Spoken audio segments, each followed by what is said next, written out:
Ration కార్డులపై కీలక ప్రకటన. దరఖాస్తులు ఎప్పటి నుంచట్టే? ఆంధ్రప్రదేశ్ ప్రభుత్వం కొత్త రేషన్ కార్డులకు సంబంధించి కీలక నిర్ణయం తీసుకుంది. కొత్తగా పెళ్లి చేసుకున్న నవ దంపతులకు రేషన్ కార్డులు ఇచ్చేందుకు కసరత్తు చేస్తోంది. రేషన్ కార్డులో కుటుంబ సభ్యుల పేర్ల మార్పులు చేర్పులకు అవకాశం ఏర్పాటు చేయనుంది. దీనికోసం ప్రత్యేకంగా ఆన్లైన్ పోర్టల్ అందుబాటులోకి తీసుకురానుంది. ఈ మేరకు క్రెడిట్ కార్డు రూపంలో క్యూఆర్ కోడ్తో కొత్త కార్డుల్ని జారీ చేయనున్నారు.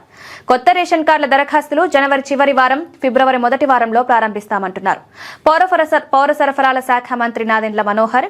రాష్ట్ర వ్యాప్తంగా మొత్తం 1.48 కోట్ల రేషన్ కార్డులున్నాయని అధికారులు అంటున్నారు.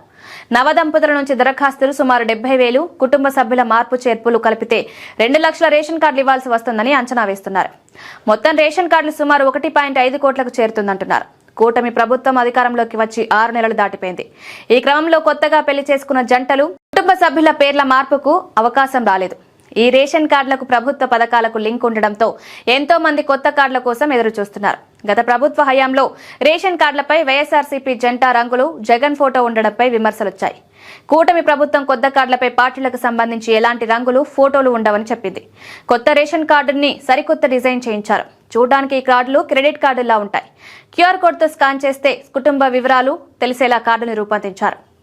ముఖ్యమంత్రి ఆమోదం రాగానే ఈ కార్డుల్ని జారీ ప్రక్రియ మొదలు కానుంది.